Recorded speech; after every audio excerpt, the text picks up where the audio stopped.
got a great show. Went shopping yesterday. Oh, right, yeah. Got Wesley Willis. Oh, it's beautiful. I found it. Back. I can't believe it. Wesley Willis, Rock and Roll Will Never Die. I'll be playing some of my favourites. I don't know whether to play Hootie and the Blowfish, Kurt Cobain, Rolling Stones, Pink Floyd. They're all the same song. It's interesting because, Gervais, you know, in the time that we've been on, we've had a lot of new listeners join us, and they haven't perhaps heard Wesley Willis. No. What a treat they've got in store. Well, I'll explain that a little bit later. I've also... Wesley Willis is here. Once again, I was struggling, you know, as I don't play on the show, obviously. Of course. But my book exchange in the courtyard of my house, it's come through again. Brilliant. I've got a little book here. What was the last book you got from the book exchange? How to Beat PMT by Diet. How to Beat PMT by Diet. Which I could give away. I've got that at home. That would be a great prize one day. A wonderful prize. A lot of women would look forward to that. It's a little paperback here. Go on. Doris Stokes, Voices in My Ear. I'm intrigued. The autobiography of a medium. A medium what? I don't know. But I've got to read you the bit off the back. You'll love this, okay? She's helped to solve murder cases. She filled the Sydney Opera House 3 nights in a row. It doesn't say with what. Once, she even had to convince a man he was dead. Now she's written her own astonishing life story. Her name is Doris Stokes. I'll be reading little excerpts from that. I don't know if you've read it, but why did she have to convince a man? I don't know. It's in there. And how did she do it? I don't know. Well, that's just one of the little questions we'll be asking on XFM. Are you 104.9? Before you do 4.9 Ricky Gervais Show. I'm Ricky Gervais, and I've got Wesley Willis's, one of his greatest LPs. I think he's actually recorded about 4,000 songs. Now, the thing is, this is quite true. He's a chronic schizophrenic and is often troubled by demons that dictate what he can do and what can't be done. The demons sometimes prevent Wesley Willis travelling on airplanes, telling that his music is no good, and on occasion have forced him to destroy musical instruments. Now, can I just stop you there? I don't think it's demons telling him his music's no good. I think that's members of the public, anybody who's bought one of his albums. And he's released 14 CDs by himself. He just makes them up and sells them. It's fantastic. This is the first track on Rock and Roll Will Never Die. It's called Hootie and the Blowfish. Excellent. It's classic. It is. Hootie and the Blowfish, Hootie and the Blowfish. After High Llamas, I'll play Kurt Cobain. Excellent. Kurt Cobain. That's Kurt Cobain. That's actually by Wesley Willis. Really? Is that Wesley Willis? Yeah. Fantastic. Well, I'm going to try. I think he's written a song about Nirvana as well. Let me have a look on here. I've got the album here. No, I think it's on this particular album. Oh, no, you're right. No, Kurt Cobain is track 2. Track 3 is Nirvana. Oh, hold on then. Not quite simply Nirvana. Perhaps we'll listen to that. I wonder if that's sort of different. I wonder what kind of interpretation he gives to that particular band, and I wonder how he sort of utilises it. I don't know how to work this machine. You don't have to do it? Well, perhaps we should leave it, Gervais, come back to it. Don't feel pressurised. I know we're keen to hear Wesley, but don't feel pressure. Look, it won't let me do it. There's no pressure on you. Gervais, I know you're getting a bit panicky now. I can see the sweat on your forehead. Well, why doesn't it do what I think? Well, why do I have to actually press buttons and it doesn't know what I want? No, but that's because you're not Doris Stokes, Gervais. You cannot use telekinesis to run this radio show. Oh, this should be. So is this? It's Nirvana. Very similar to. Well, it would be, wouldn't it? Yeah. Yeah. About 5,000 people were at the show. Right. Because it was awesome. It was a knockout. Nirvana. Yeah. He gets about, mind. He sees a lot of gigs, and he sees to know how many people were there. Well, it's 20 past 4. It's Ricky Gervais Show, and next is Travis.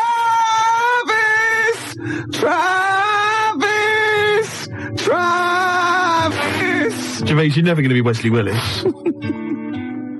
But I'm Steve, my chauffeur and researcher. You're meant to have found out why Doris Stokes had to convince a man he was dead. Gervais, I've been looking through Voices in My Ear, the autobiography of Doris Stokes, the famous medium, and I must say it's a fascinating read. It's not a biography, and it's by someone. Yeah, I know. It's not by Doris Stokes. Doris is too busy contacting the other side, Gervais.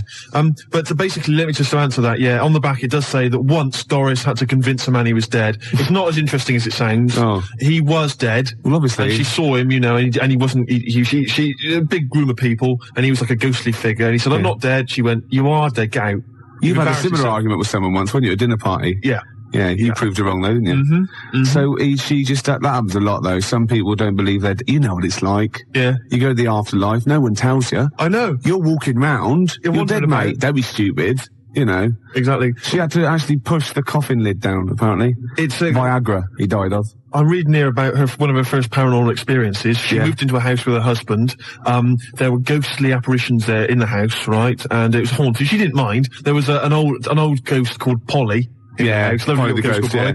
Anyway, so Mrs. Johnson from nearby comes in and she's making a cake basically, and she says, we chatted for a moment. Any more trouble lately with the ghost? Said Mrs. Johnson. No, old Polly's been quiet for quite a while now, but the words were hardly out of my mouth when the bowl of eggs I was baking with was torn from my hands and hurled across the room. Oh. Instinctively, I dived after it, did a flying tackle. On the bowl of eggs? And caught it before it hit the ground. Now, I must say that Doris at this point has already lost a pair of tights. Oh, right? no. Polly's already had a pair of tights. Oh, no. Now the eggs are in danger. Oh, God. You can just stop that, Polly, I yelled furiously and slammed the bowl of eggs on the table. She'd already cost me a pair of stockings. She wasn't spilling my eggs as well. Oh, that's got to be a euphemism. That's got to be a dirty book. Doris Stokes there, fighting the paranormal. You can't lie with the dead, say what you want. Can we? Yeah. You can't libel the dead? No. So we can slag off Doris Stokes? You could say she drank buckets of, just after the break, we've got Oasis. You mean to tell me you can't libel the dead? You can't libel the dead, no. I don't believe that for one moment. You can't, it's true. That's ridiculous. It doesn't mean you can say, there's certain stuff you can't say anyway, whether it's true or not. It's taste and decency, and you couldn't say Doris Stokes drank copious amounts of horse spunk, because you couldn't actually say that on the radio, because that would be offensive anyway. Could I say, I mean, Catherine Cookson died recently. Yeah. Can I say that Catherine Cookson used to bend over the sink and her husband would... I mean, can I... Well, again, taste and decency. I mean, you know, you couldn't be sued for it. Like, let's see, you could say Doris Stokes was a smackhead, for example. Right. You know. It's not very interesting, though. No, because it was true. Yeah, exactly. She used to jack up all over the place. Yeah, and she used to, I mean, the trips she used to take. Oh, all that God. nonsense about seeing and speaking to people on the other side. That's rubbish. She was off her tits. LSD, I know. my love. Yeah. Hello. Hello. Hello. Did you listen to it? Oh, listen to it. Yeah. And you told me you don't swear. What did I say? You said bastard. No, that's all right. That's not swearing. And it? No, it's allowed. It's illegitimate child. No, that's what you called up Steve. What did I say? You bastard or something. Why did I say that? I can't remember. Nor can I, know. Oh, I know, because his uncle bought him something and he told him he didn't like it. And he didn't appreciate it. No. Ain't that nasty, though? Old bloke, he's got wooden teeth, apparently. He got what? He's got wooden teeth. Oh, that's his granddad. His granddad's got wooden teeth or something, and he's got 3 left. And he said they have to cook meat for 8 hours so he can suck it. You're blinging terrible. I better start thinking of some things that happened to Bob, hadn't I? So I can get him involved. Well, he was a horrible little git. Who? Bob? Bob was. What did he do? I remember he had you up the hallway with Peter Miller teasing you and dropped you on your head. I was dropped on my head when I was a kid. How old was I? He must have been 2 or 3. Dropped you up the hallway. And what did you do? Belted him. What did he say then? Dunno. What did I... You're only playing. I landed on my head, right? And what did I do? Was I unconscious or did I cry or... No, you thought it was funny. Good job I landed on my head, isn't it? Are you going to continue to exploit your mother on Yeah. the radio for cheap laughs? Yes. You are? Yeah. That phone call, a lot of questions are raised. What? The first one, obviously, that springs to mind, you were dropped on your head as a child. Yeah. It answers a lot of questions. Yeah. Gervais. You know, I don't even know who Peter Miller is. Where is Peter Miller now? Who is he? Let me be honest with you. Can I just be honest and confess something to you? Yeah. I have been making inquiries because I thought you had Creutzfeldt-Jakob disease. I did. I thought you had CJD. I'm absolutely earnest and serious about this. right? Because my dad once, we thought we thought he might be ill, and we had it checked over, and it was terrible. It was a terrible moment. I felt sick. Yeah. And that's exactly what I felt like with you. Really? No. But I did think you might have CJD, and I've been making inquiries. Yeah. The symptoms seem to be there. Gervais, you can barely string a sentence together. You're slovenly. You look at you. I mean, do you know what I mean? You let yourself go. You forget to wash. You forget to brush your teeth. I stagger home. You stagger home every night. Yeah. You don't finish sentences. Yeah. Do you know what I mean? It's pointing in that direction. So do you think I've got CJG, BSc, right? From the Agricultural College, 3 BScs, 0171580. 2000. Remember how it works?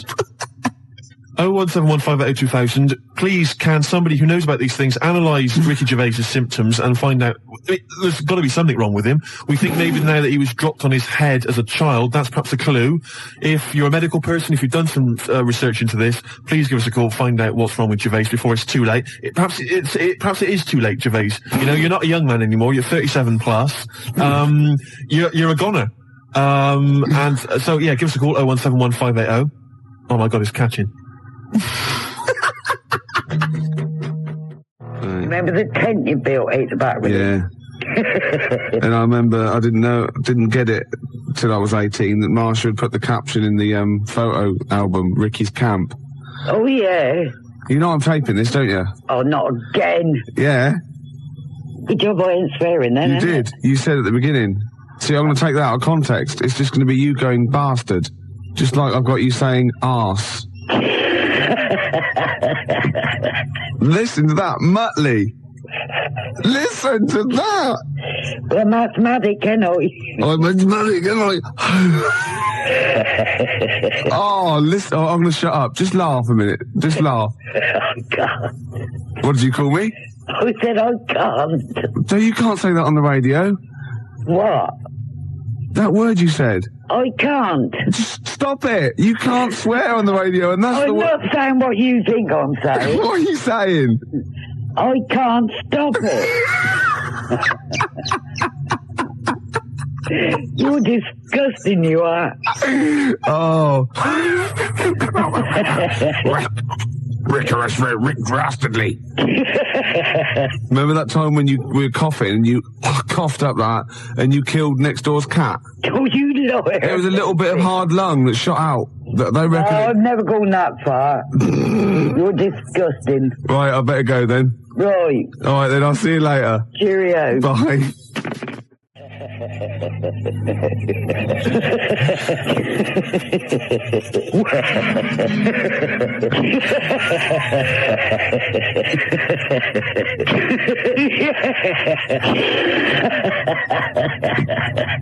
Classic Smiths. It's terrifying. What? It really is. Your relations. I mean, all right. So my relations. All right, their faces aren't symmetrical, but at least I don't have wheezy, weird laughs like that. Yeah, I know, and drop people on their heads. Drop people on their heads. Right, I got to tell you, I wish I was taping today. She called me today. She went, "Ain't heard of you for a while." I said, "I called you last week." "No, you didn't." I said, "Well, just before Thursday." "Yeah." Anyway, I went swimming Wednesday. I went, "Did you? Where?" She went, "In the fish pond." Totally true. I went, "What?" She went, "I fell in, it was up to my neck," and I could hear my nephew shouting, "It's only 2 foot deep." Like, it's a little fish pond with it is. It's like about, it's not even 2 foot deep, it's about 8 inches deep. She went, "Well," I'm pissing myself. She's going, "Well, I was cutting back the lavender, right, and 3 frogs jumped at me." 3 frogs jumped at me. I know she meant, anyway, right, so 3 Frenchmen hiding in your garden. No, yeah, that's what I was going to say. I thought, no, that's a racial slur. But anyway. No, because French people do like to hide in lavender and frighten 73-year-old women. They do. It's a well-known fact. I know they lurk around, ready to attack. In stripy white and blue t-shirts and berets with onions. Anyway, these 3 frogs. I mean, I'll tell you, who is it? That dead president of France. What's his name? With the big nose. You know what he used to do? Well, exactly. He used to drink bucketfuls of. Anyway, right? You can do it because he's dead. He's gone. Anyway, so she went, and I went in.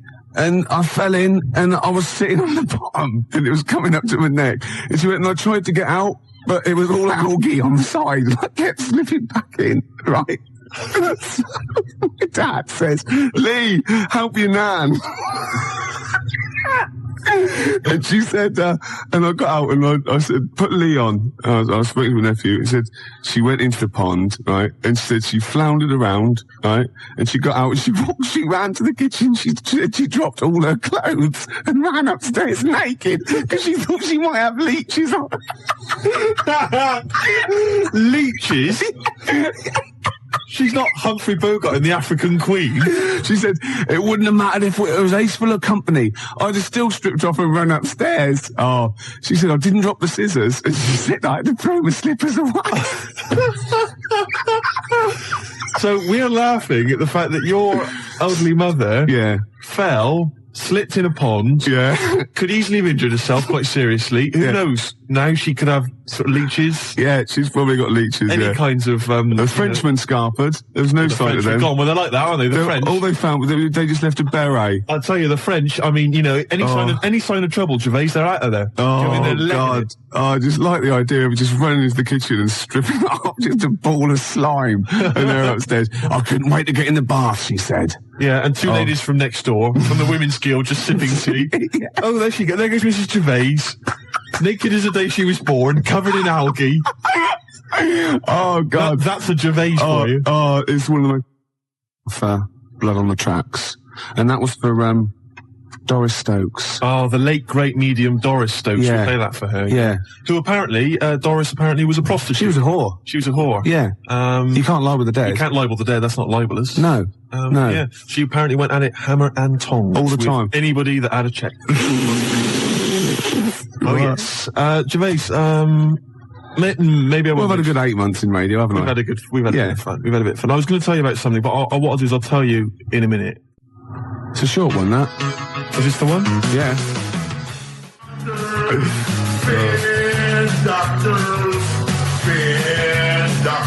How does he not run out of ideas? It's incredible. I mean, they just flow from him. Yeah. It's incredible. That, of course, comes from the classic Wesley Willis album, Rock and Roll Will Never Die. Just reading the sleeve notes, Gervais. And Rock and Roll Will Never Die represents the best of Wesley's previously available material about rock musicians. His personal quote is, "This CD whoops the llama's ass with a belt." Not sure I know what that means, but anyway, apparently... Doris Stokes knows. Hey, you can't label the dead. No. Well, Wesley says...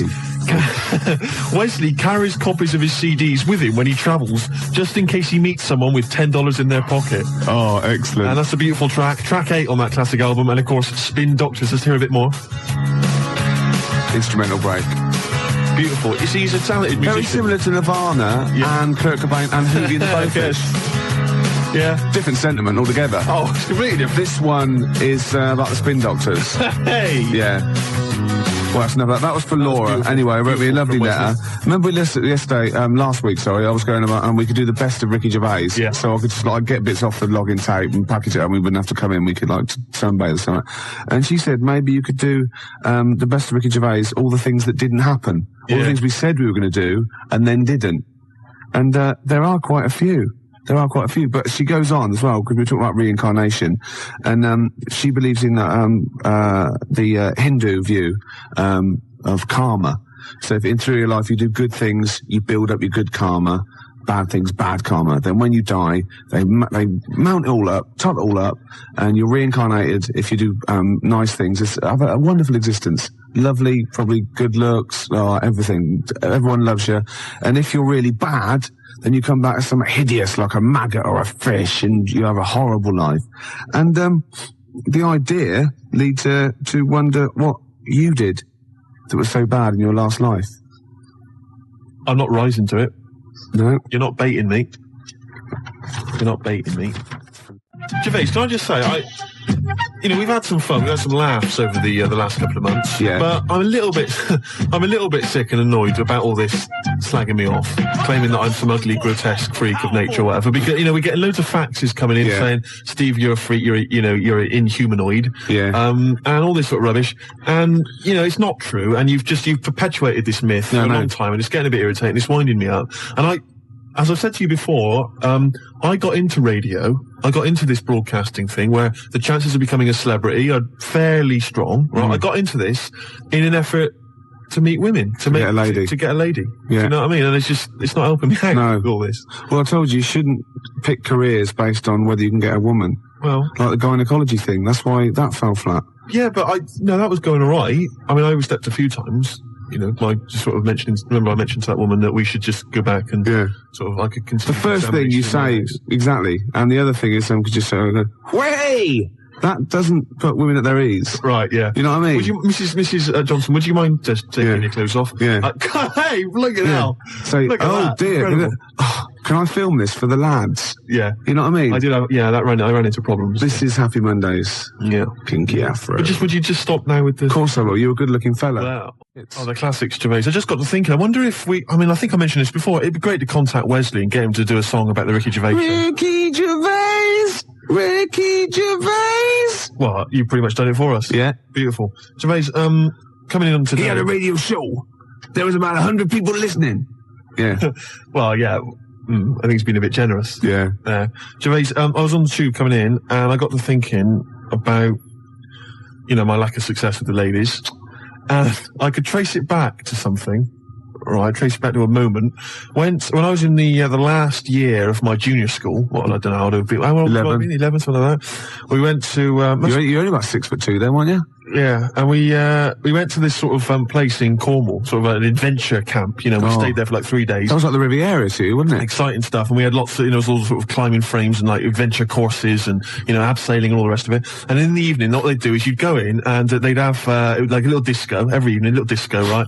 And I remember they played that tune, that theme music from do do do do do do do do do do do do do do Jan Hammer, whatever that was called. No, it was Beverly Hills Cop. Oh, it's left. Beverly Hills Cop. And Yeah. remember that one? It was we're only bugging. Bug. Yeah. Bug. It was that as well. That was a big tune. And also Living Doll by Cliff. And even though they and the young ones. And we'd all queue up before we went on the dance floor. We'd all queue up, and they'd give us little cups of soup. Don't know why. Little oxtail soup, I remember. It was quite nice. And then what happened was, I don't know, we must have been a bit older, because the guys... Doris Stokes used to spike kids' soup with heroin. That's true enough. That is absolutely true. You can't libel the dead. No. And we must have been slightly older, because all the kids, all the guys, started to ask the girls, like, to dance with them, cheek to cheek style. It was the first time that this had happened, And suddenly I saw, like, girls and guys dancing together. Couldn't believe it, right? Yeah. But instead of going, perhaps asking a girl to dance, like any normal human being, every other guy was asking a girl to dance. I went round with a notepad, right? I went round with a notepad, pretending I was a brain surgeon. How? I went round and said, I'm a brain surgeon.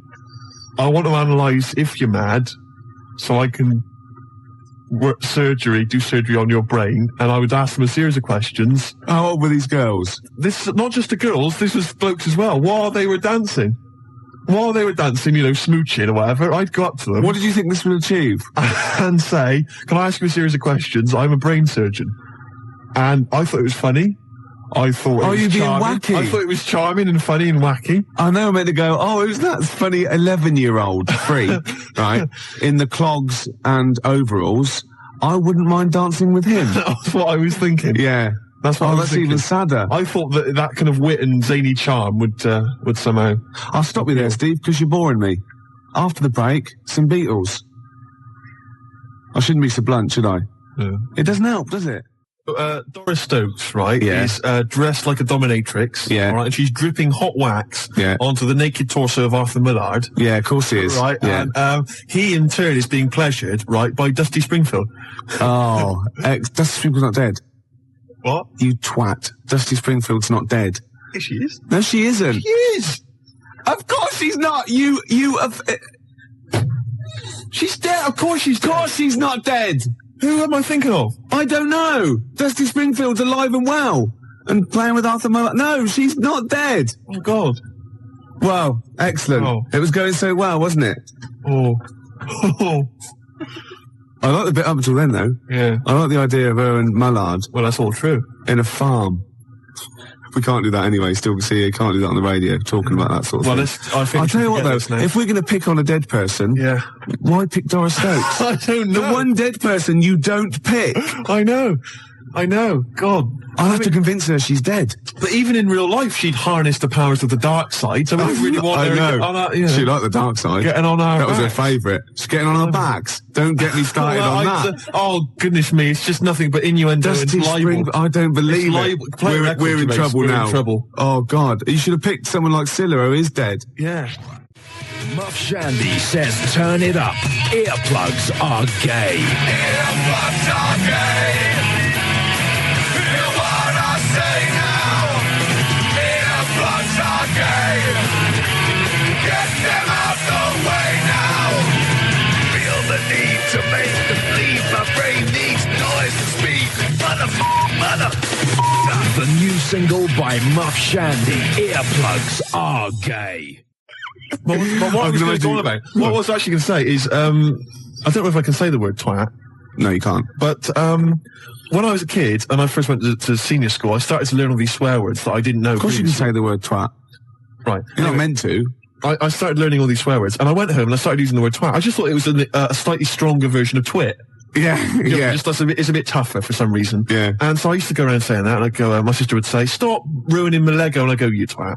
Yeah. And, make your bed, Steve. No, you twat. I'd say to my mum, right? And I didn't realise what it meant. Right. And my dad, right, he didn't really know much about swear words, so he started using it as well. He started going, oh, you twat, Steve. And, do you want to clean the bath? No, you twat. And we just started using it all the time, right? Yeah. So then at school, Mark Johnson told me what it meant, Yeah. right? Obviously, I'm stunned. I'm thinking I can't go around calling my mum a twat. Yeah. So I just stopped using it. Yeah. Like that, just stopped using it.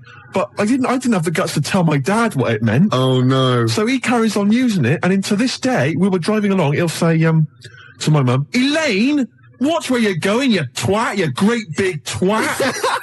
And I just want to say to him, Dad, don't say that to my mum, because she knows what it means. Oh, no, But really? She's not going to say to him, Oh, God. Ron, would you stop saying that word? Because Yeah. Same thing happened to me. My dad still says fouch. does he? Yeah. Oh, Felchin, talking of that, right, it's Doris Stokes. Yeah. She's got this huge... 4 sailors Four and a sailors. big bucket and like a weight and warm jets and hurricane. So they haven't actually told you it's your last show? No, It's not official. Well, they wouldn't, would they? They'd be mad to.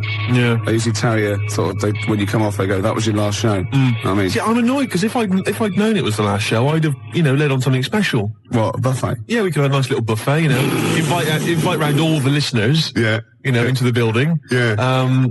Could have probably squeezed them in the studio, in fact. I'd have thought so. Yeah. Got them all in, I could have put on something nice, promise like a ball gown or something We could special. have prepared the show. We could have... No, that was never going to happen. Stupid. Rome, do the jerk. Good advice. Yeah. See, not all rock and roll's just like bland nonsense. When in Rome, do the jerk. Shall I give it away?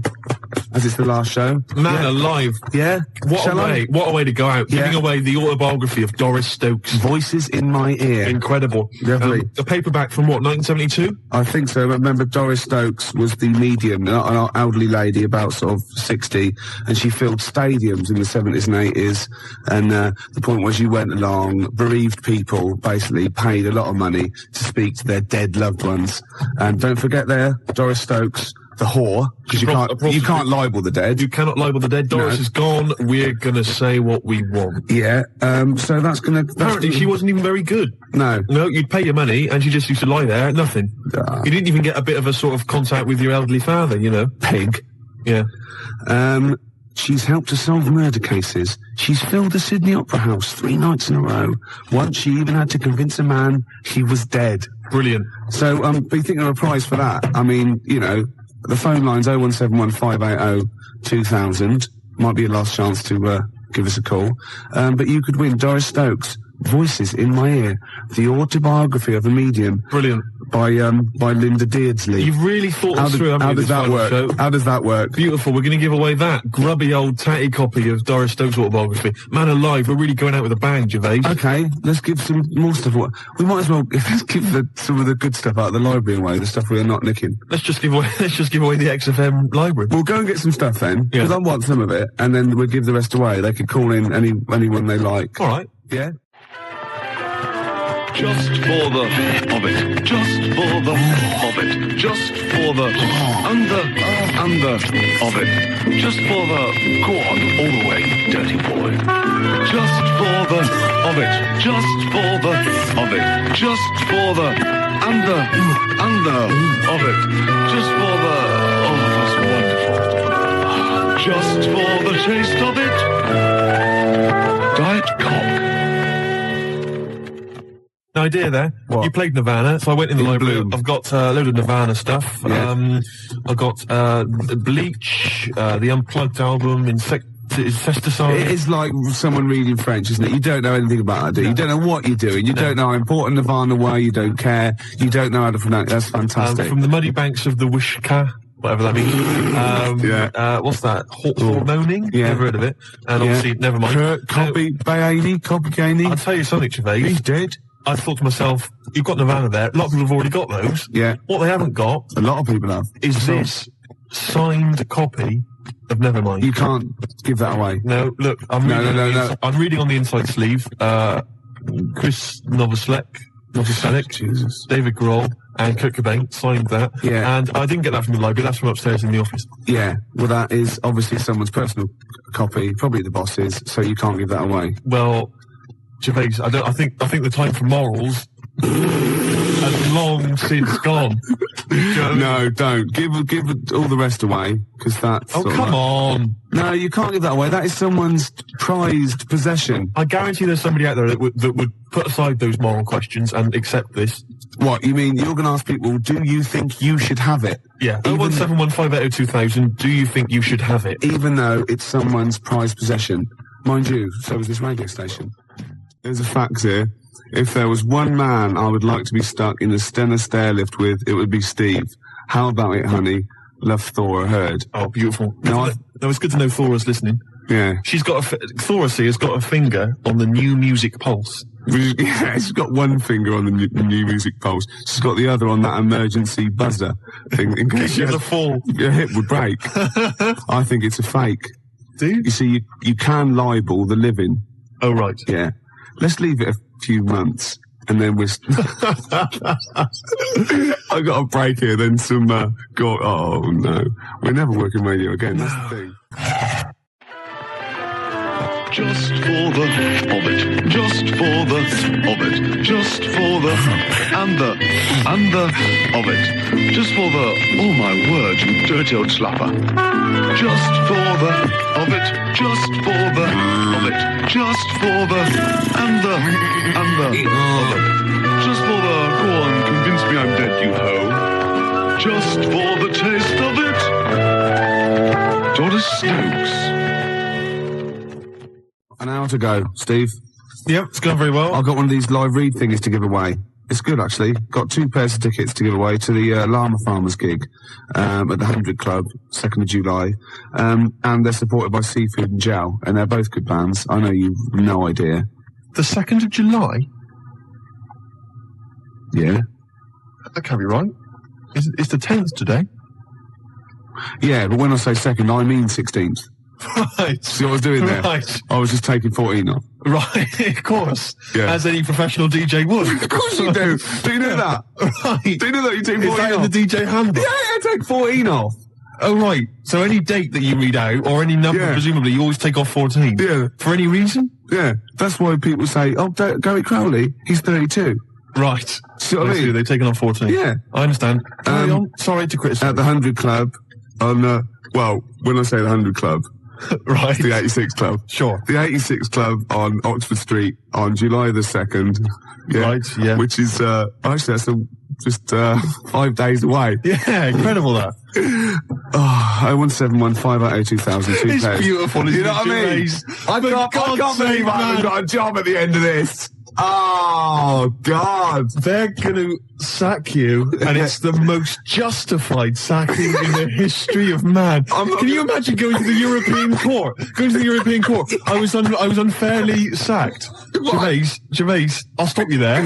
Yeah, the judge would go. Yeah, he's European. Ricky Gervais. Yeah, I XFM. Well, yeah. Yeah, okay. Yeah. Take the book and read this. Of course you can't, can you? What's that? No, forget it. Yeah. I swear to tell the truth. Oh dear. Under an hour to go. This is for you, Steve. This is Stevie Wonder.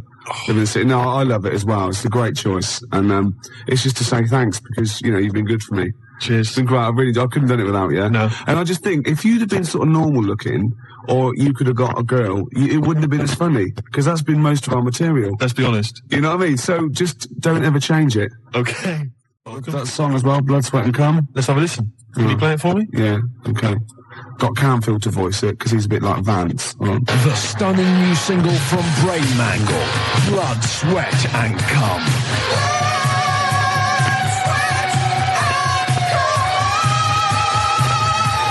Blood, Sweat and Cum by Brain Mangle. Out now. It's a change of career, isn't it? Be beautiful. Do you know what I mean? That'd be great. Keep the profile up. You'd be something for you in it, I reckon. Oh, really? Well, I don't know. Drummer? Well, a lot of those heavy metal videos have people sort of, kind of ugly creatures. I was going to say, like Metallica, they have like things that sort of like morph into you. Exactly. That'd be amazing, wouldn't it? That'd be great. I could see myself. That's a new career opening up for me. Oh God! That'd be amazing. I'd be like horror films. He'd be like the special effect that isn't a special effect. I know, but they'd save so much money. You wouldn't need like computerized morphing stuff. You wouldn't need like makeup, prosthetic makeup. Oh, that'd be amazing. I could become a star of zombie films. Oh God! Do you know what I mean? Seriously. But we'll do the heavy rock thing first, yeah? All right. So anyone out there, any rap company, I'll do Earplugs Are Gay or Blood, Sweat and Cum. Just work down a verse, right? And Steve's in the video. Yeah. We're laughing. Thanks for the card. Oh, you got it then. How old am I then? 37. Yeah, I know. 37. Yeah, soon be 40. Yeah, all right. You're cracking up the hill then, boy. Oh, it begins at 40. Yeah? Yeah. What happened when you were 40 then? I started going out with Joan Johnson after I've been locked in for 20-odd years. Well, thank God she was the youngest. Eh? Why? The last one. Who knows what the next one would have been. Well. Been catastrophic. No, go on, keep going. Catastrophic. One more go. Catastrophic. You haven't got your teeth in, have you? No. Oh, you filthy Animal. Oh, you haven't got your just teeth eating in. my dinner. You're eating your dinner with no teeth. No, I took it. I've eaten my dinner. Oh, that is disgusting. So why did you take your teeth out for We then? have to wash them. There's nobody here. Only your father and he ain't anybody. Oh. Do you still crimp the pastry with your false teeth? Because that is disgusting. Oh, no. It's Darth Vader. It's like Darth Vader. you are disgusting, Rick. Oh, God, I can't believe you haven't got your teeth in. Well, it's difficult to say catastrophic. Oh, God. Well, let me hear you say it. Catastrophic. That's it. Yeah. That's what I meant. Yeah, I know. Right, all right then, I better go now. Right. Right, see you later. Cheerio. Bye. Best ever Ricky Gervais Show. Almost certainly. Almost. That was for Becky, who's having her wisdom teeth out tomorrow. Don't envy her. Oh, no. No, do you know what they do? What they do is, right, they tie you down and you look like Hannibal, and no, it's fine. They've got anaesthetic these days and everything. Apparently so. Not in Bristol though, do Not they? in the West Country, no. They still tie it to a door? Well, to be honest, if you've got dodgy wisdom teeth, you're a witch. It's as simple as that. It's as simple as that, Gervais. You know, they wheel you out to the ducking stool, Bob. Yeah. And He still works there, does he? Yes, he does, yeah. With his two brothers, also called Bob. I know. Get on with it, get on with And this is a different Becky and Laura. They wondered if I showed you those nice pictures they sent through. Oh, what were they of the apes? The apes. Yeah, you didn't laugh, did you? Brilliant. Well, that's you, Steve. Ha, ha, ha. I got facts here from Bernard. He says, I'm a regular listener and I want to know, why is Ricky being taken off the air? Bernard, if you don't know the answer to that, you're not a regular listener. Which is a shame because we've had a few other faxes and stuff. I had a letter. This is the first letter I've had for years. It says, "We love Steve. We pledge our alliance to all forces, amphibian or insectile, and we worship the grand fish monster." So I'm getting kind of positive mail like that, and it's too late. It's too late in the day. That is positive. That's a lovely letter. A lot of people, most people would like, envy you. The fish monster. Yeah. Oh, that's Believe fantastic. me, that is a sign of affection. Yeah. Michael Schumacher's won the British Grand Prix in a very confusing finish. Matt, can I stop you there? Have you got any fun stories? Yeah, Matt, haven't you got any sort of Two Ronnies style news stories? No, there's no fun. It's news, there's no fun. No, Two Ronnies style, a man with a meat cleaver has been terrorising nudist colonies. Inspector Wilson of Scotland Yard has had a tip-off, but he expects to be on duty tomorrow. Or like Scotland Yard had all its toilets stolen, police have anything to go on. That's what we want, that's what everyone's after. Oh, right, no, nothing as interesting as that. Okay, go on. Carry on as you are, sorry. Okay, right. News with nothing really silly. I'm Matt Johnson. That was good. It's all right, yeah. You want stuff like, a lorry load of wigs has crashed on the M4, police are combing the area. That's what you're after. You're in news. Can you libel the dead? I'd rather steer clear of any controversial comments, if you don't mind. Okay. No, I didn't mean you. I didn't expect you to. I don't think you can, but I'm not sure. What do you think of Doris Stokes? I think she was a very talented lady who brought joy to a lot of people. That's fantastic. So you don't think she's a prostitute? Absolutely not. Steve? Yeah. We gave away those CDs. Hey, great giveaways. Just good radio, isn't it? We've got CDs to give away. Tickets, and that's good radio. Do you remember who won them? What, last week? Yeah. Well, no. Right. I've got to get them back. What, are these the CDs that we took from the library? Yeah. Anyway? I've got to get them back. 0171 580 2000. If you won those CDs, could you give us a call? Well, why should they bother? They're probably busy listening to them. Do you know what I mean? You can't give something away and then take it back. Yeah, I need big time. I've got to get them back. We've had a bill for the computer as well. That's mine. No, it's not yours. It is mine. It's not yours. I procured that. That is mine now. No, that technically counts as ownership. Listen, Gervais, it's not yours, all right? I've told you this before. I've explained this to you 100 times. What? All right? If you urinate on something, it is not yours. It does in the cat world. That's what cats do. That is what cats do. They go around their territory. That's theirs. They urinate on it. That computer's mine. If a cat urinates on something, right? Yeah, in its cat philosophy, it owns that. I agree. That's a sort of what do you call it? A sort of territory thing. What's the difference? You're not a cat. No, I know. You're not a cat. That's discrimination. No, you're not a cat. You can't live life by cat rules. Well, I've got loads of stuff like that. My flat's full of stuff that I've got like that. What? Yeah, I've got 2 telephone boxes. Right. I've got a cash point machine. Yeah. Glyn was furious. He was getting out money. Right. Side of a church. That's yours. Yeah. 2 BMWs. Well, I had 2. I've got 1 now. What happened? The second one, the owner caught me and he started doing the same. And because I started first, I finished first, so he finished last, so it was technically his again. Is that how it works? Yeah. If I piss on something, then that's mine. Yeah. But if someone else pisses on it, then that's theirs. Yeah. Is that how it works? Could you say urinate? This is XFM 104.9. Not yours. They are. They're not. They're my shoes. Yeah, and they're mine now. No, they're not. I can't believe. This is why I don't want to do this anymore. Why?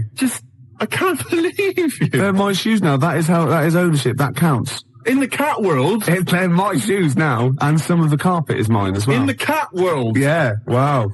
You cannot live your life by the rules of the cat world. I can. What does your girlfriend? What's this? Oh. Not many people can do that. God. You see, because I just think it's a wonderful thing. The YMCA doesn't get enough publicity, good press. Yeah. And the village people did them a favour. I mean, why on earth they wrote that song? Well, to publicise the YMCA. I mean, who thinks, I don't know, people have done the police force, they've done... Hold on, wait a minute, this is very good, but I think you mean this, you don't know what that song was, you think that they were actually some sort of advertising for the YMCA, were you? Well, I don't know, it just seems really odd to me. Well, if I remember at the time, the YMCA complained at the time because the connotations. It's just a PR thing for the YMCA, I imagine. It's like that one that in the Navy. Yeah. The sort of PR thing for the Navy. It's just bizarre. When they were dressed up as sailors and stuff. Yeah, well, whatever. Whereas usually they sort of like construction worker with a nice moustache, aren't they? Yeah. Traffic cop. Yeah. Jumpers. And, What? I don't... I'm worried about the Red Indian chief. Am I supposed to be... I know where that's been Am a I big... supposed to be reading between the lines or something?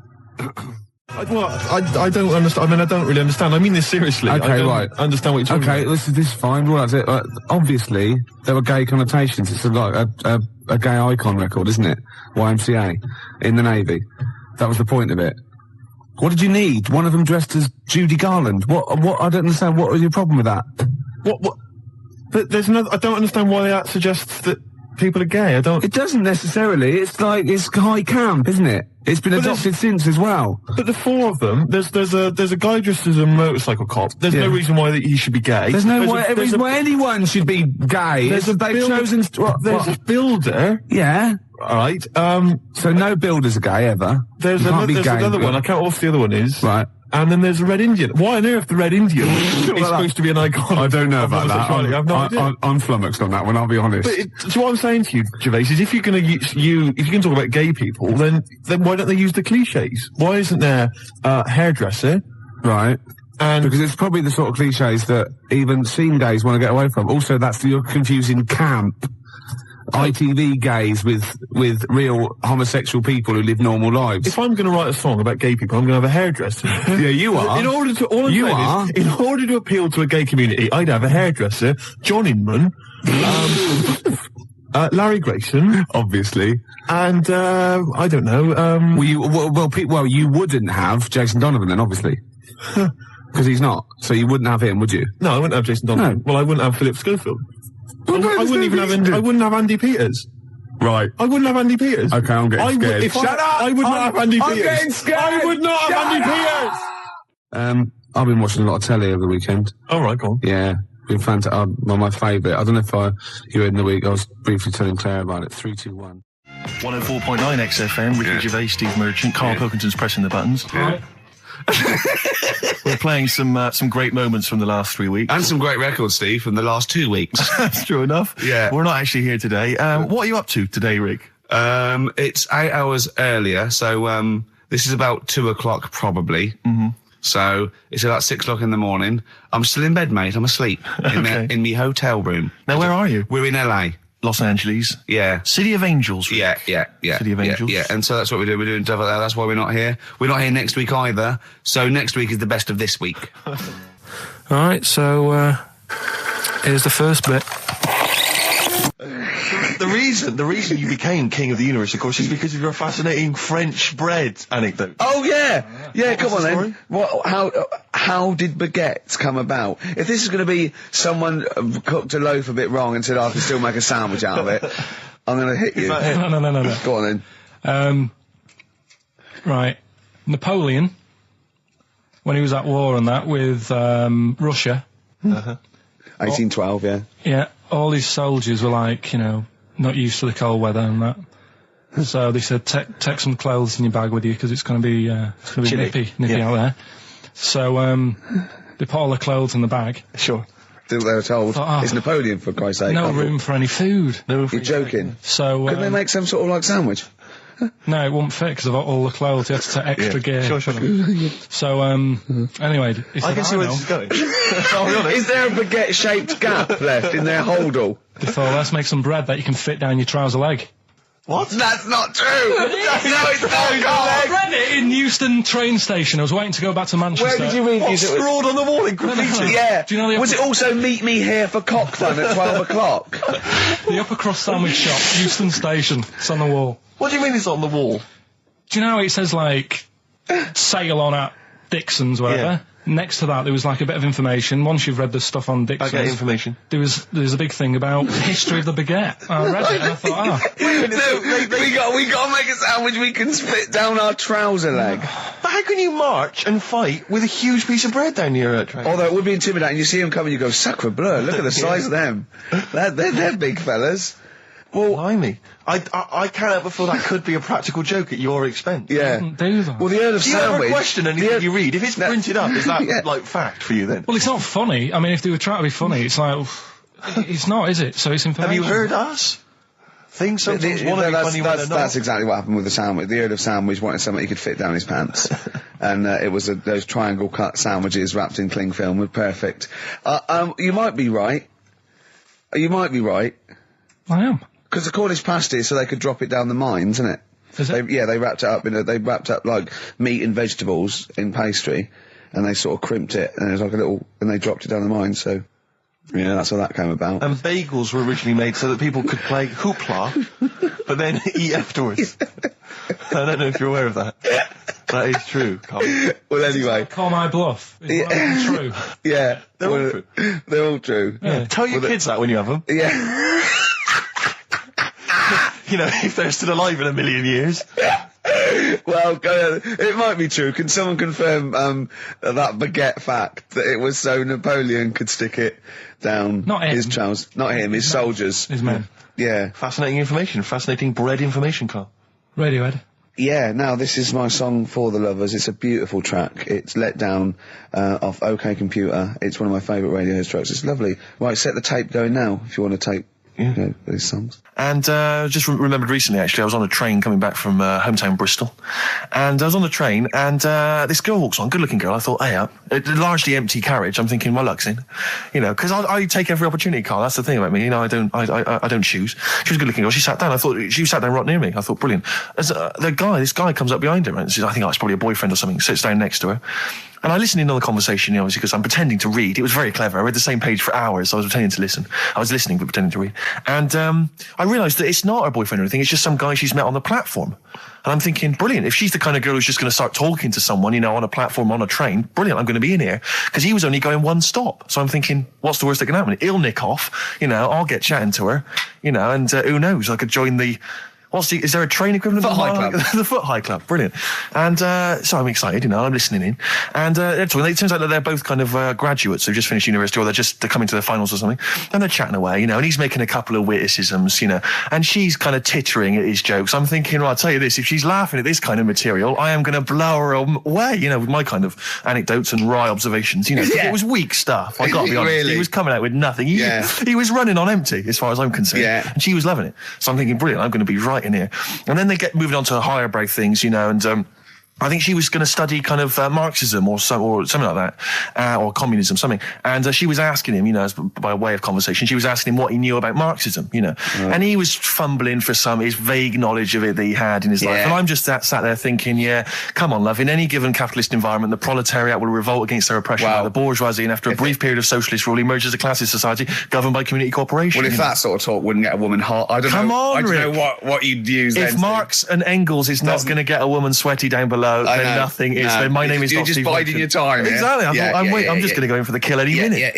Yeah. So anyway, it comes to his stop. Right, he gets up. I'm thinking this is a piece of cake, and he gets off, and off he goes. He walks off, and I'm thinking brilliant. And I thought, I'll wait till the train's pulled away. I'm not going to leap in straight away. No. And he comes back along the carriage, and I'm thinking, hang on a minute. He goes, listen, do you mind if I give you my email address? Oh. Right, and if you want to get in touch, email me. I'm thinking, come on, you loser, get off now. Save your face, please, before it's too much. And she accepts the email address because she obviously doesn't want to hurt his feelings, whatever. I'm thinking, fair enough. She's a good woman. I'm liking her. I'm loving her. I'm thinking that's my kind of girl. So anyway, he gets off. I'm sat there, the train pulls away. I'm thinking, I'll wait a few minutes, I'll just, give it some time. Her phone rings. It's her friend on the phone. And she starts saying it, and I was listening in, and she was going, just met a guy on the train. I'm thinking, yeah, that's true enough. She goes, yeah, he was a good-looking guy. I thought, you're having a laugh, love. To be honest. Because I was looking at him, and she said to her friend, he looks a bit like tennis player Boris Becker. I thought, you should be so lucky, frankly, because I saw him. He had awful facial hair, if that's what makes him look like Boris Becker. Terrible little goatee beard. It was laughable. I thought, I don't know. And then she goes to thing, and she's like, yeah, I met him, we got chatting and stuff, and she was going, it's not often that you meet someone, generally in life, who's, kind of thoughtful and intelligent and funny. I thought to myself, I'm not even going to waste my time with you, love. Frankly, if that's what you thought of him. You just walked away. And I'll be honest with you, I didn't even bother talking to her. No, you were I just didn't even above waste it. my time with her. If she thinks that bloke is not only great looking, but funny and intelligent, and she got on well, and he was polite, and it was a chance meeting, and he thought, and she thought that you were like a freaky looking dork who didn't even have the nerve to speak. That is what she thinks, then I don't want to know her. I couldn't. You walked away, and good luck to you. And I have my dignity intact. Yes, and she's nothing. I love the fact that in pole position, in positions 1 and 2 of his favourite films of all time, is The Elephant Man and Kes. Yeah. That's brilliant. Yeah. Go on. All right. Am I leaving the mics open a bit when this is going out? Yeah, let's have a listen. Yeah? All right. So don't talk then, right? Just put that hot dog down, Rick. And this is the bit in Kes where it's the teacher and he gets up and he has to Glover. talk. What's his name? Is it Brian Glover? No, it's the other teacher. The other one. Anyway. Right. Go on. All right, so here we go. Things that had actually happened. I've got another one. What about you, Casper? Casper! All right. All right? All right. You haven't been listening to a word I've said, have you? Yeah, I heard some of it. Yeah, you. Some of it? Just. Stand up. Always somebody, isn't there? Right, now you're going to tell us a story about yourself. What sort of story? I want you to think of an incident that's happened to you sometime in the past that is true and that you think will interest the rest of the class. All right? Right. What about I work on a radio show at the weekend. Well, are you going to tell us about it? I'll just do. It's 2 hours, and it's with Ricky Gervais and Stephen Merchant, and just sort of play music and tell stories and stuff. What kind of stories? Well, whatever. Like last week, it was science. We were talking about this lad who was growing a knob on his arm. So it's weird. But it's tricky, sir, because like with Ricky, he gets bored quick and he won't listen to the stories, and he'll start squeezing my head.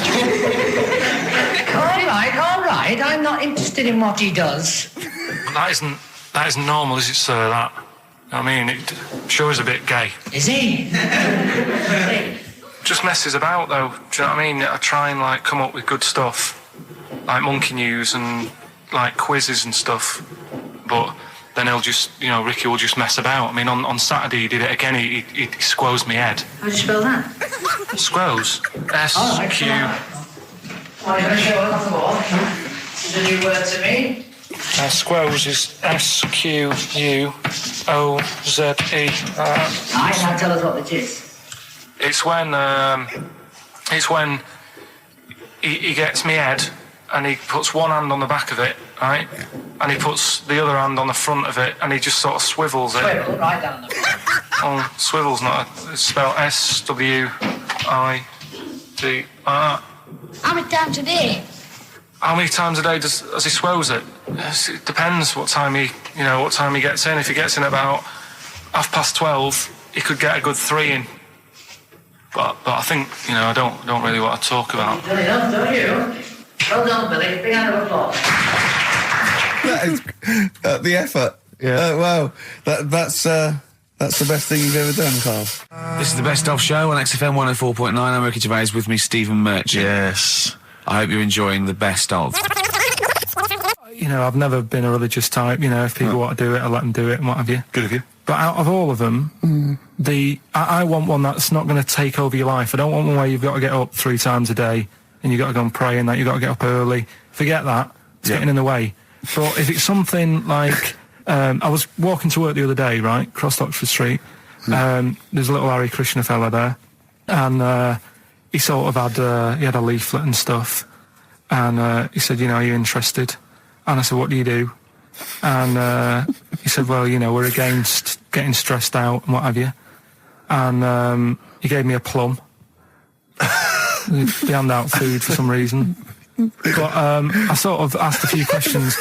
Just the imagery. These two bold people, one of which is wearing an orange smock, holding a plum in the middle. He hands the other one a plum. It's almost like you can imagine some kind of religious painting. Exactly. Yeah. But you know, what is their sort of main thing? Because he didn't really tell me that much. He was a Japanese bloke, so I didn't know what he was saying that much. Why? He wasn't speaking English? Not very well. He wasn't the best sales bloke to send out for them, is what I'm saying. Yeah. But what's that? Are they? You're saying they're nothing like? Well, I believe Hare Krishna is a kind of as an offshoot of a sort of Buddhist faith. It is. I think they are Buddhist, aren't they? Yeah, and obviously their kind of trademark, as it were, is that they have to say. I believe they have to say Hare Krishna, Hare Krishna in a certain rhythm, in a certain order, a certain amount of times per day. That's why you see them all down the street saying Hare Krishna, Hare Krishna, because it's actually a sort of religious chant which they're obliged to do. So you see, even if you go into the Hare Krishna faith, you may find yourself, you know, in Tesco or whatever, forced to say Hare Krishna, Hare Krishna. Perhaps out loud, not just thinking it. Yeah, no, out loud. You can put it on an iPod and you can put that on an iPod. No, it doesn't count. No, I think you have to actually say it. So I guess that kind of eats into your social life a little bit. And there's the wearing orange as well. Particularly frustrating, I imagine, if you're in a cinema or a library. A little bit awkward there, you know, midway through. Or Star you Wars, live next door to a bloke called Hare Krishna, who constantly thinks you're calling him. Yeah, that probably. Yeah, so that's in this. I mean, I don't think we've quite done the Hare Krishna faith its full service there, but so interesting to you. I mean, you got handed a plum. You've been treated well by them. Yeah, but he couldn't tell. I just wanted to know how much time it would take up. What are the benefits? You know, what can you do? What can I think the benefits are they probably don't get stressed out. They've probably got that sort of that zen, that chi-ness about them, where they try and interact and quite meditative. Yeah. Yeah. I've got some nice trainers as well, don't they, with their orange. What are you looking for then in a faith, Karl? You say what are the benefits? I mean, obviously Catholicism, you get the communion wine and bread, so. Yeah, but I can afford that. Right.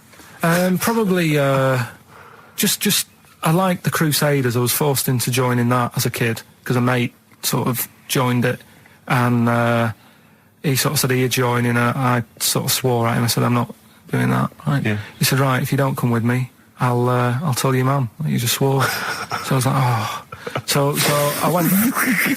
So I went along, and I used to just go on the Friday when they played, you know, Sabutio and stuff. And then I went on one Sunday, and it was totally different.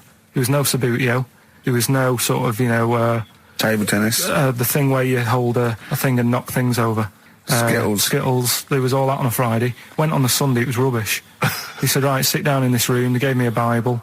Thought, this looks too heavy, this is too big. I'm not interested in this book. And I never went again. I used to hide on a Sunday when they came round. And that's been the only sort of... I suddenly, why did it suddenly turn out to have to hide on a Sunday when they're coming round? Because they wouldn't leave. They wouldn't leave. Who was it? Were they adults? It was sort of a... Well, he seemed like an adult to me at the time, but he was probably about 27. Well, that is an adult. Yeah, but do you know what I mean? He seemed a lot older when I was a kid. Yeah. And he came knocking and that, and he used to say to me, Mum, I'll just tell him I'm ill or something. And he used to hang around to see if I'd eventually come out to play and that. And if I did, I think they would have grabbed me and took me there. I love the idea that for you, religion has to bring with it some kind of gift. It's like, you know, join our faith and you get an alarm clock radio. It's like something like I think religion does bring a gift. Usually, it's the gift of the Lord. Well, the gift of everlasting life, isn't it? And that's the problem with it, you know. A lot of people believe in it because they think... But for Karl, his feeling is like, that should be a given. That's safe. I'm definitely going home with eternal life. But what else can I have? Is there an iPod? You have to have a religion? Because obviously I don't have a religion. I don't miss it, and I wouldn't want one. I'm an atheist, and that's out of belief. That's out of logic. And we don't get into the politics or the morality of it. Why do you feel you need a religion? Why don't you just get a hobby? Well, I didn't want one. I don't want one. I just was saying that, you know, if I was to get one, which one would I go for? Is what I'm saying. I'd like to see you perhaps as a Jew. I think Judaism would suit you well, I think. What are the hours like for that? Tough. Can be tricky. That's what I mean. I don't want anything that's, you know... And they have a day where they don't eat and stuff. I couldn't be doing with that. So they have days when they eat too much? Yeah, but what happens if I'm not that hungry that day? Like I say, I don't like change. You know what I mean? I like my Cheerios in the morning. I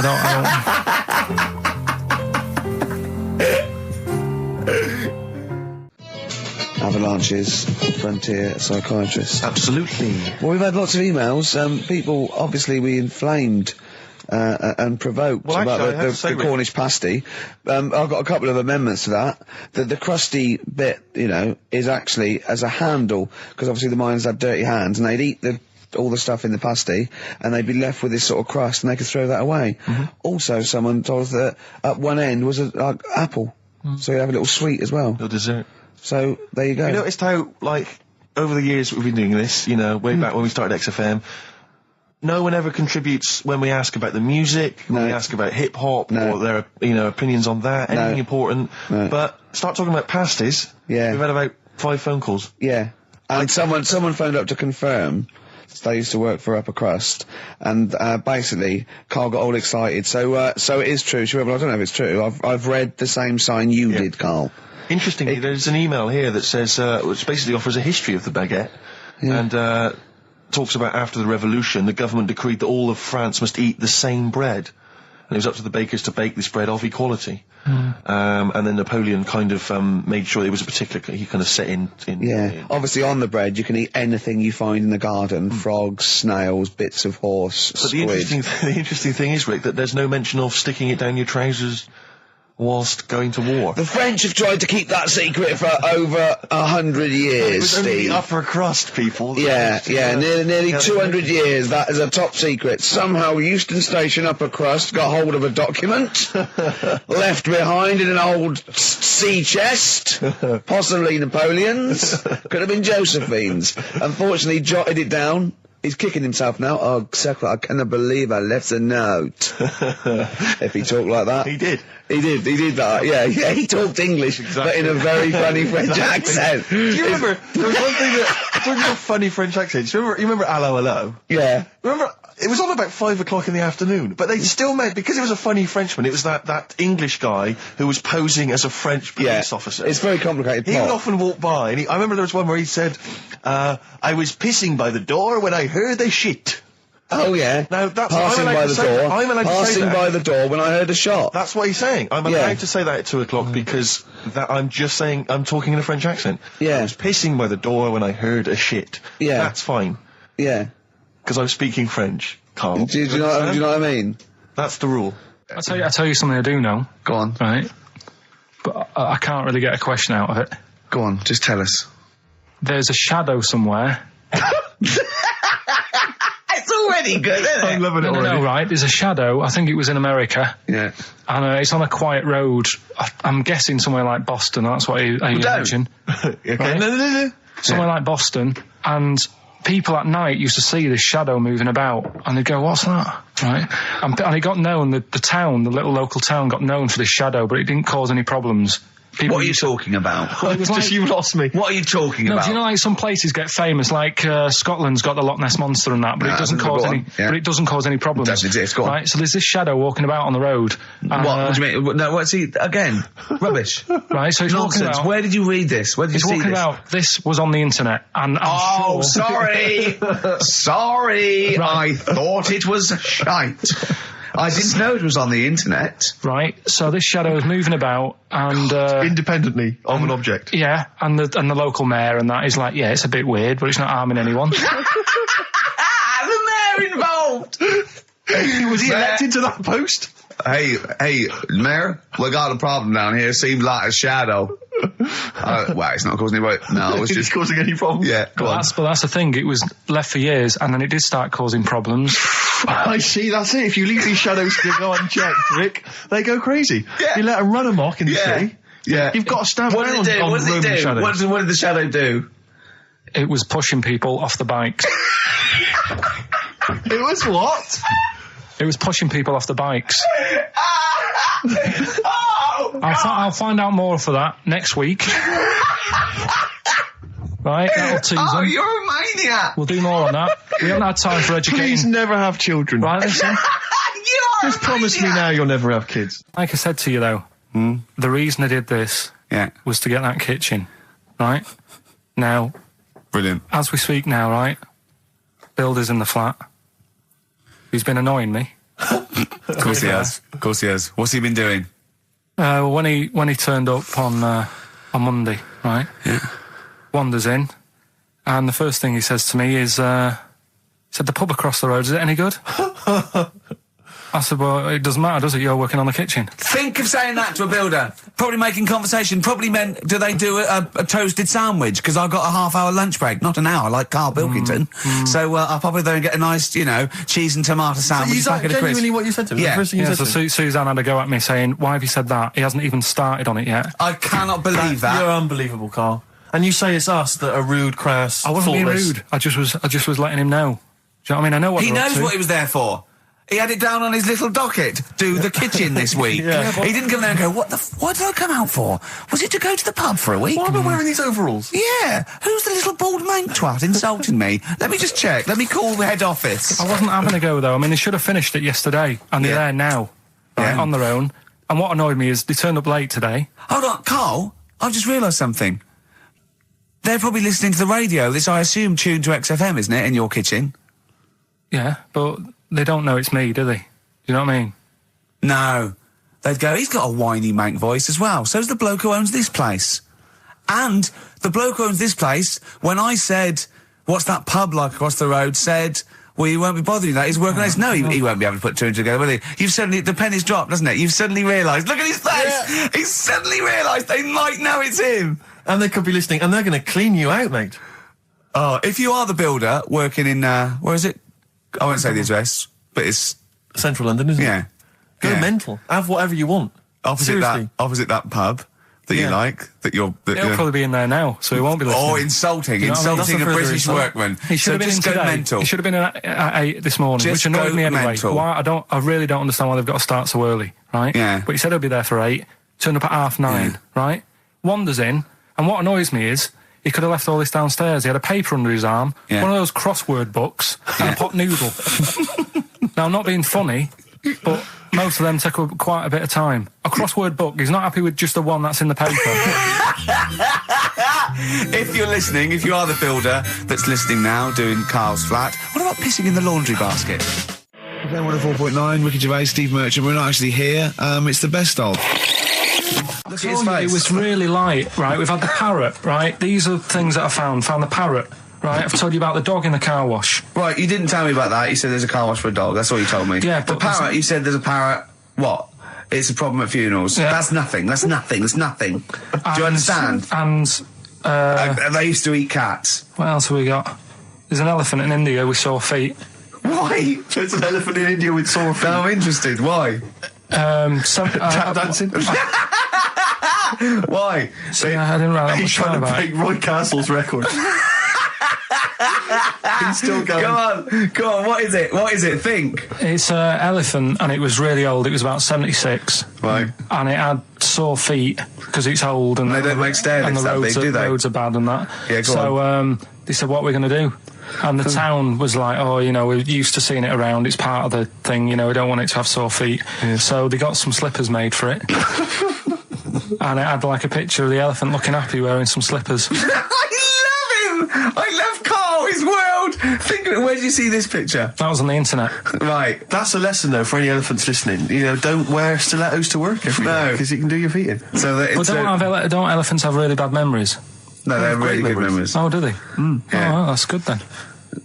No, I just thought they'd forget where they put them. I thought there was something about elephants having bad memories and that. It goes on, where's my slippers? Yeah. I'm sure I left them by the test. So sorry, there's an elephant walking around wearing slippers? Yeah, that's in What India. kind of slippers? Those sort of old man ones with the sort of checkered round design. ones, I imagine. Yeah. Big round ones. There was that going on. And is it happening? Is it happier? I mean, does it feel more satisfying? It looked it. Did it look? How can you tell? How can you tell the elephants, please? What else is there? There was a woman who's had a breast insured for 150 grand. Right. Okay. Any more information there? What? Third party fire and theft? Don't know. It had a picture of her with them, out. I just thought, he should get them covered. He's done another real joke. Brilliant. That's a proper joke. He's done look at his little face. He smiles. I'd like to see you on one of the sort of TV panel games. If they could bring back sort of celebrity squares, Yeah. he'd be amazing as the centre square. Oh, that would be Wouldn't that be incredible. extraordinary? Or on Countdown in Dictionary Corner. I imagine him in Dictionary Corner. I'd come up with cat, if that helps at all. Yeah. Memblent. Yeah, what does that mean, Carl? Just anything you want it to mean.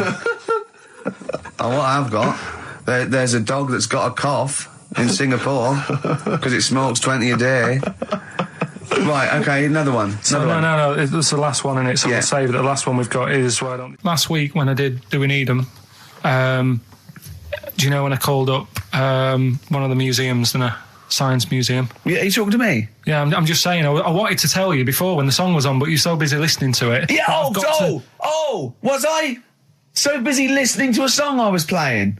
Yeah, but we're doing a radio show, aren't All right, we? what's your point? Well, I just wanted to say, she emailed in to say I got her name wrong, so I'm just apologising for that. What did you call her? I think I called her Jessica. What was her name? I don't know, I've got it on email somewhere. This is not an apology. No, I'm You've just got saying. it wrong again! You've not even said her real name. How is that an apology?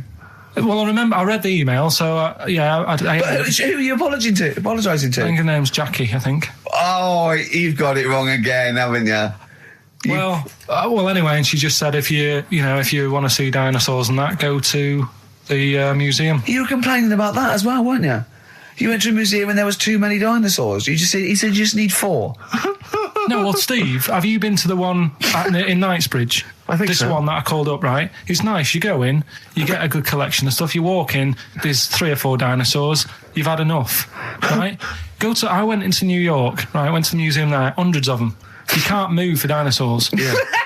It's almost like they're responsible for them being extinct. There's loads of them. So all I'm saying is, if you want to see a dinosaur, go to the one near Knightsbridge. They've got a nice selection, some old vases and stuff. It's worth going. So, Carl, you're a second-time buyer, aren't you? But yeah. Bought one in Manchester. Lost $7,000 on that one. well, don't buy in Manchester. No, it's a good flat. It's just it wasn't. I didn't buy it to sort of make money. I thought I was going to be living there like all my life, and then a job came up here, and it was like, oh. You bought your first flat in Manchester. You assumed you would be living there for the rest of your life. Well, I wasn't in a rush. Play record, you're an idiot. Hang on a minute. So have you got a property portfolio? Have you got the 2 houses now? No, I've got rid of that one. Oh, you sold that one? Got this at flat. £7,000 Got loss. this flat. I'll tell you something that is interesting. Hold on, though. What? £7,000 lost. Yeah. It's a flat in Manchester, but it could only cost about £8,000 anyway. Right, Steve, something they do now, right, they've got to do by law when you're buying, right? I was looking at one in London, right? It's haunted. They've got to tell you now. Right, don't talk shit. I'm telling you now. Play record. I'm telling you now. Yeah. There's no such thing as ghosts. That is ridiculous if that appears on a legal document. Right, if there's anyone who sells flats and that, does that for a living. Yeah. Right, email in, because I'm telling you now, that is a fact. She sort of dropped it in. I said, oh, nice feel here. And she said, yeah, well, that'll be the ghost. Just dropped it in, that's all they've got to do. And then I was like, what? And they went, oh, yeah. That's all I've got to do, is it? So that's the legal thing. Did you drop it in? So in court you go, did you drop it in? Yeah, I dropped it in. Play a record, you're an idiot. Did you have to have that thing done where they say, what side do you wear your member? What side you dress? They don't say what side you wear your member. That would hardly be a euphemism, would it? So they say what side you dress, sir. It means what side your little John Thomas leans, doesn't it, on rest, usually to the left, isn't it? Your little left testicles. If I said to you now, what side do you wear? Hang on. Do you know? It would be left. It would be the left. That's what I mean. If standing there, right, with nothing restricting it or holding it in or holding it up, right, it sort of leans. Your one ball is sort of like slightly back and lower, isn't it? And your little John Thomas rests there, so it's left. And the reason they ask it is so they don't put the tape measure up on the left and squash your willy or touch your willy. So it's nothing to do with like, well, you'll need a bit more room of sort of more material on that side, or. Well, no, I don't think they compensate. It's just when they when they stick that up into your groin, they don't want to come in contact with your little. The thing is, I don't know what side I wear stuff on. I just sort of pull my pants up and wherever it wants to go that day. But maybe it's not big enough to sort of make any, real decision. But like now, I'm sat here right with my jeans on. I don't know where I am. Well, that's clear from hearing you talk. No, but what I mean is, if a fella said to me, what side are you, what side do you member on? Member? What is this the use of the word member suddenly? Well, it's usually not appropriate, and also, I imagine in the old days they had big baggy pants that used to sort of like hang down, and now, you know, like with those stretchy boxers and briefs, it's sort of held up in a nice little, neat little parcel, isn't it? So it's probably not appropriate. It doesn't come in contact with your little snake. So, you know. Did you ever, have you ever heard that? Are you telling me a tailor has asked you that and you went, what do you mean, mate? No, I've never, I've not really had one made to measure. I had one made when I was a kid, but since then I've sort of bought a suit off the hook. But when you were saying about buying a suit, I know that question sort of crops up and I don't know what the answer is. It just annoys me the way I don't know, there's no surprises anymore. Do you know what I mean? People know. What do you mean? He's going to go, right, I'm going to measure you now. Which side shall I measure? Go, well, pot luck, go on, have a look. Right, there you go. Oh, you got it. You check me out. What do you mean there's no surprises anymore? What are you talking about? Everything you say is a surprise. Everything you say, every opinion you have is a surprise to me. What I mean is, why aren't people just happy just to go, well, depends, doesn't it? I'll just pull the pants up wherever it wants to go, I'm happy. What do you mean? Why is this such a big issue? But Carl, when they ask you this question, they're not making a note of it somewhere. It's not statistical research to find out what the kind of common leaning is. It's a question so he doesn't touch it when he's using his tape measure. Just be careful. But he is being careful by asking the question. But what's wrong with him touching it anyway? If he's, I mean, it's only like a slight. Fair enough. But if he just sort of, knocks it a little bit, you can just go. Do that again? To me, it's the same as the prostate thing. It's just happening all over again. But the doctor doesn't go, what side's your arse on, sir? Trying to avoid the arse. He wants to go, he knows where your arse is and he's aiming for it and he wants to get it up there. He's aiming for it for a good cause. This little fella's going, well, I've got to measure his leg. I don't want to touch the knob. I'll just ask him, sir, do you mind telling me where your cock is so I can avoid it? It's a big difference. But like I'm saying to you, I'd have to have a look first to let him know. I don't know where it is now. I don't know, it could be the left, could be the right. Are you telling me you don't know where your knob is without now? looking? Well, what do you mean without looking? How could... Well, you're saying it as if like... Should we have a guess? Well, have a look and tell us where it is. What are you wearing? What sort of pants are you wearing? I've got my jeans on. But you got pants on underneath them? Yeah. What are they, briefs or boxer shorts? Boxer shorts. Boxer shorts. Well, it's probably free, but the jeans are probably stricter. I think it's probably either in the middle, dressed in, or just slightly to the left. Have a look, and we'll tell the listeners after the break where's Carl's knob. It's a good competition. Oh, brilliant! We've got to send this to the Sony Awards people.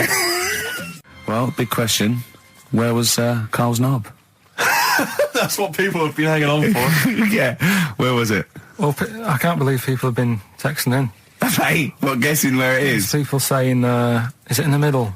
Is it in the left? It cost them 10p. It cost them 10p to find out. Just wait, I'm going to give out the answer. You don't win anything, right? Like, strike it lucky. Right? Bottom or middle? Right. It was to the left. Oh! Yeah. I went with the right. That's annoying. See, I thought it would be to the left. If not, maybe if it was all scrunched up, sitting down on your lap, right, it might just pop up to the middle. Just pop out, like, Well, next week we'll be finding out where yours is. Where's Ricky's bollocks? 50 Cent in Da Club on XFM 104.9. We're playing our favourite singles of the year, and we're looking back over some of our favourite clips of the year. Right, Carl, it's a questionnaire about happiness. Oh, yeah. There's one person... Well, that should answer it right where. The first question, Carl, on a happy scale of 1 to 10, where are you on the happy scale? Is it at this moment or in general? Well, I would say generally. Okay. Yeah, but you don't always have to, like... I mean, I think I'm happy in that, but I don't always show it. You never show it? No, but it doesn't mean I'm not happy in that. Like, I'm all right at the moment. I'd say I'm probably on about an 8. I was probably on about a 9 when I woke up, right? And then sort of fell out with Suzanne over her haircut. Yeah. Right? She went for a haircut and came back with something that I didn't like. Sorry, what did you say? So when your girlfriend walked to the door, she had her hair down, you said, I don't like it, alright? She could tell by the look on my face. But don't you say, no, I'm happy with it, I just can't tell. I'm loving it. Because then she won't have it done again. Oh, Carl, I just cannot get over you. I really can't. No, but you haven't seen it. Right? Oh, so then I was fed up, but then I thought... Sorry, what authority have you got to talk about haircuts? Yeah, you had the, officially from a barber in Manchester above a railway station in a shack, it was £2 a cut, told you have the hair of a Chinaman. Well, you wish you had the hair of a Chinaman now, you got no hair. You're a little bald mank with your mouth open, so don't... Is she listening to this, Suzanne? Sitting at home with a woolly hat on? I don't know. But she knows now, doesn't she? What did you say? What did you do about it, I though? just said you look like someone out of Slade. Interestingly, that's what I look for in a girlfriend. Oh, God! Which one is Slade? That one with the funny... Not Dave Hill.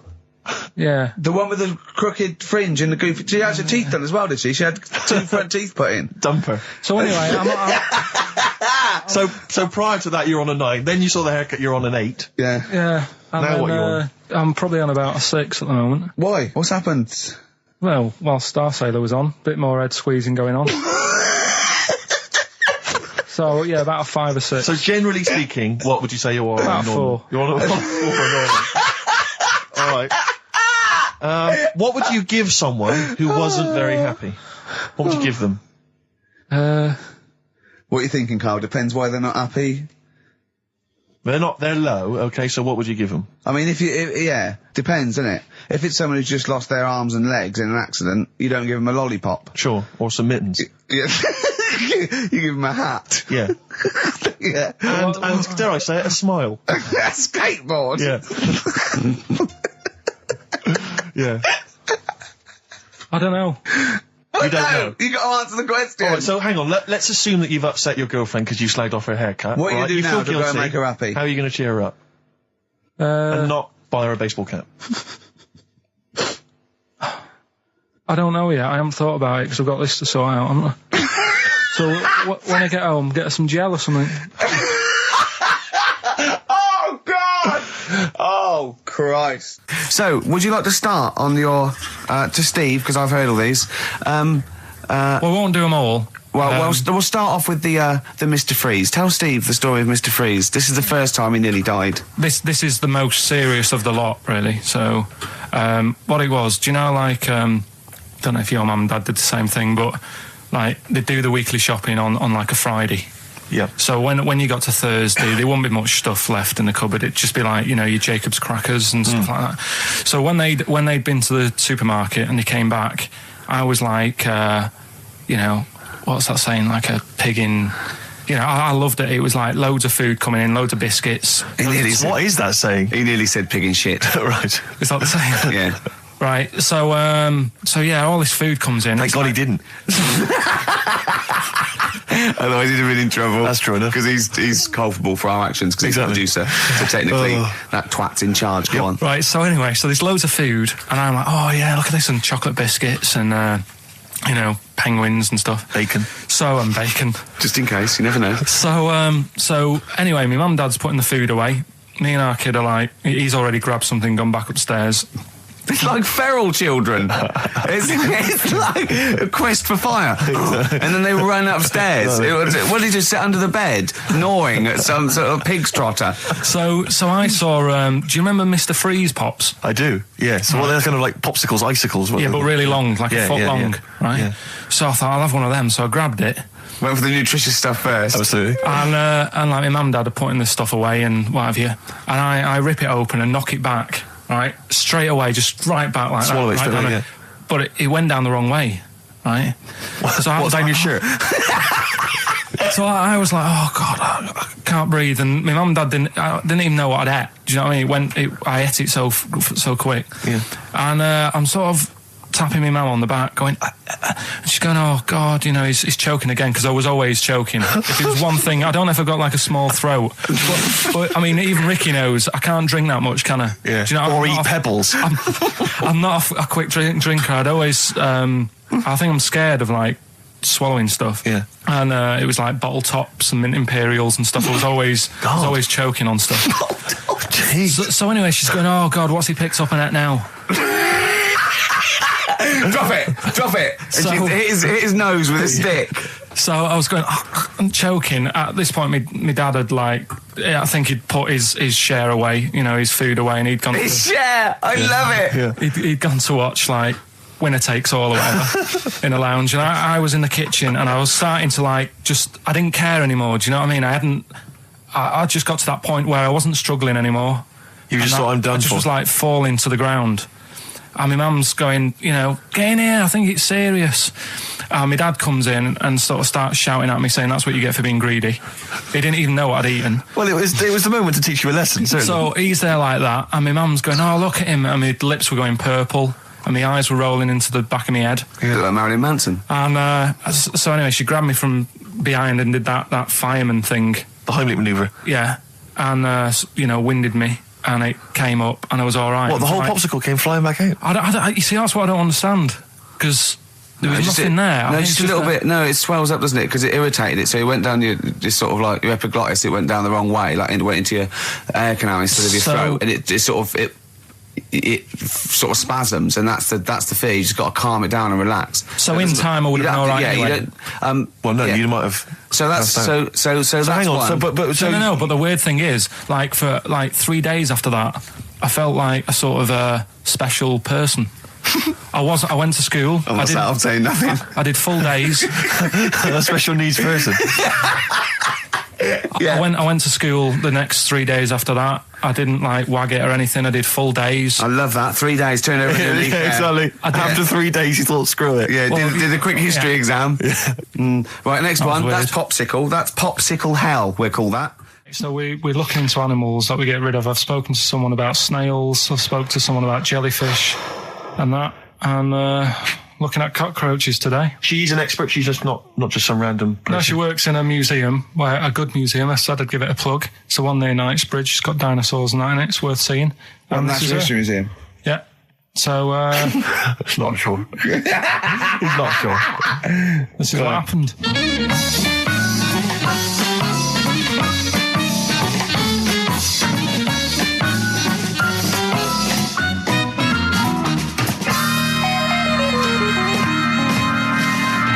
Now, what I'll do, I'll tell you as much as I know, and then you can fill me in if I'm right or wrong.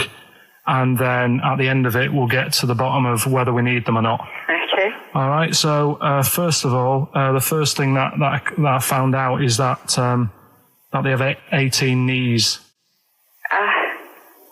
That's not exactly possible. They're insects, so they have 6 legs. Yeah. And a knee is usually the junction between femur and tibia. That's sort of classic human knee, and every other animal knee. So with 6 legs, you can only have 6 knees. Could somebody sort of got mistaken for seeing one that was a bit double jointed? I think you're grasping at straws or something. All right. Well, we might have to come back to that one then. Okay. They can hold the breath for 40 minutes. Well, they don't do that because they don't breathe in the same way as us. They breathe through little spiracles, holes down the side of the body. So, no, they're not a very apt simile because the method of breathing is so different. What do you mean? Because insects have a totally different system. They don't have lungs in the way that we do and just breathing through one part of the body. They're actually breathing through every segment of the body all of the time. So even though they've got their mouth shut, they might be able to slide. Nothing to do with breathing. So only just feeding. So you see, maybe that's where someone's gone wrong. Someone's got hold of one and sort of taped its mouth up or something and got bored after 40 minutes and said, well, we'll call it right. It's a unkind thing to do to an insect, even to a cockroach. Yeah, but it's all... Can't do that. Yeah, but... No. Pretty unkind thing to do anything, even a cockroach. Something else I found out. Yeah. They can live for a week without an head. Well, that's true if they don't bleed to death in the process. But the weird thing is, when I told you that they had 18 knees, you seemed a bit sort of like, don't talk ridiculous. But then we're talking about an animal that can live without an head. So there's a little bit of truth in that one, yeah? Yes. Why, when it was invented, has it got that facility? Say if someone said to humans, we could do that with humans, and, if you lose your head in some accident, it gives you a bit of time to sort of go back to your family and maybe write write them a note. You won't be able to have a chat, but write them a note saying, it was my own fault, and it was nice knowing you. Oh, well, that would be a useful facility, I agree. But cockroaches are great survivors. I mean, they've been around for over 300 million years. They're one of the most primitive insects. All right. Well, I've also... is it true that they do a lot of resting? Apparently they can sort of rest for 75% of the time. Rest? Yeah, they just sit about doing nothing. It's probably true of a vast proportion of the world's fauna. I mean, maybe the 25% that they are working, they're really giving it some, so it might make up. They're probably searching out food, and they can slow down considerably. You can chill insects in the fridge, and they'll become very, very quiet. You might think they're dead. Yeah, but I'm sure, if we were sat in a fridge, we'd go a bit quiet, wouldn't we? Well, you might not know much about it, of course. Yeah, but... You're not quite reading the right sources. Well, I've been using the internet. I'm sure there are many useful sources that you could find there, but some of those seem to have been a little misleading to you.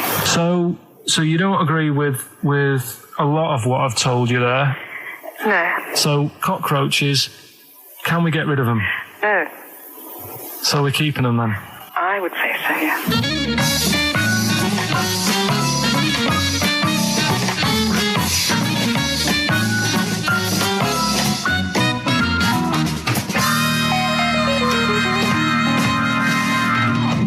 I think we should get her on more often because she sounds like she'd be a bit of an ally, really. Because she knew immediately that you were talking nonsense. She even said, I think you should be more concerned about your sources, which I've been trying to tell you for a year, right? The fact, I mean 18 knees, where did you get that from? It was on the internet. They can hold their breath for 40 minutes. I mean, I don't know what you read and take on. Mad world, don't it?